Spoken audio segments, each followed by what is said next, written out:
English ഞാൻ നല്ലോണം എഴുതുന്നില്ലേ, മലയാളത്തിലല്ലേ ഇത്തിരി കുഴപ്പമുള്ളൂ. അതെന്താടി മലയാളം നിനക്ക് അതുപോലെ പഠിച്ചാ? ഈ ഋഷീന്റെ ഇറ് പോലത്തെ ഏടാ കൂടെ അക്ഷരങ്ങളല്ലേ മലയാളത്തിലുള്ളത്. ഈ ഇറ് കൊണ്ട് ഋഷിക്കല്ലാണ്ട് വേറെ ആർക്കും ഉപയോഗം? ഇറ കൊണ്ട് മലയാളത്തിൽ കുറെ അധികം വാക്കുകളുണ്ട് മോളെ. ഋഷഭം, ഋതു,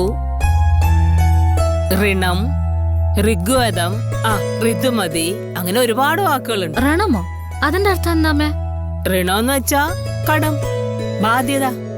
അങ്ങനത്തെ വാക്കൊക്കെ മലയാളത്തിലുണ്ടോ? ഞങ്ങള് പഴയ ആൾക്കാർക്ക് അറിയുന്ന പല വാക്കുകളും നിങ്ങൾക്കറിയില്ല. അത് ദോഷമൊന്നുമല്ല കേട്ടോ. നിങ്ങൾ പറയുന്ന പലതും ഞങ്ങൾക്കും പിടിയിട്ടാറില്ല.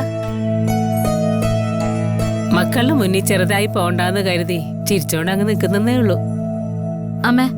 അമ്മ ഏത് ക്ലാസ് വരെ പഠിച്ചു? അത്യാവശ്യം പഠിച്ചിട്ടൊക്കെ ഉണ്ട്. പക്ഷേ ഒരു സർട്ടിഫിക്കറ്റ് എടുത്ത് കാണിക്കാൻ 10ന്റെ പടി കടന്നില്ല. ഇംഗ്ലീഷ് കുറച്ച് പാടായിരുന്നു, കണക്കും. എങ്കിലും പാസ്സാവുമായിരുന്നു.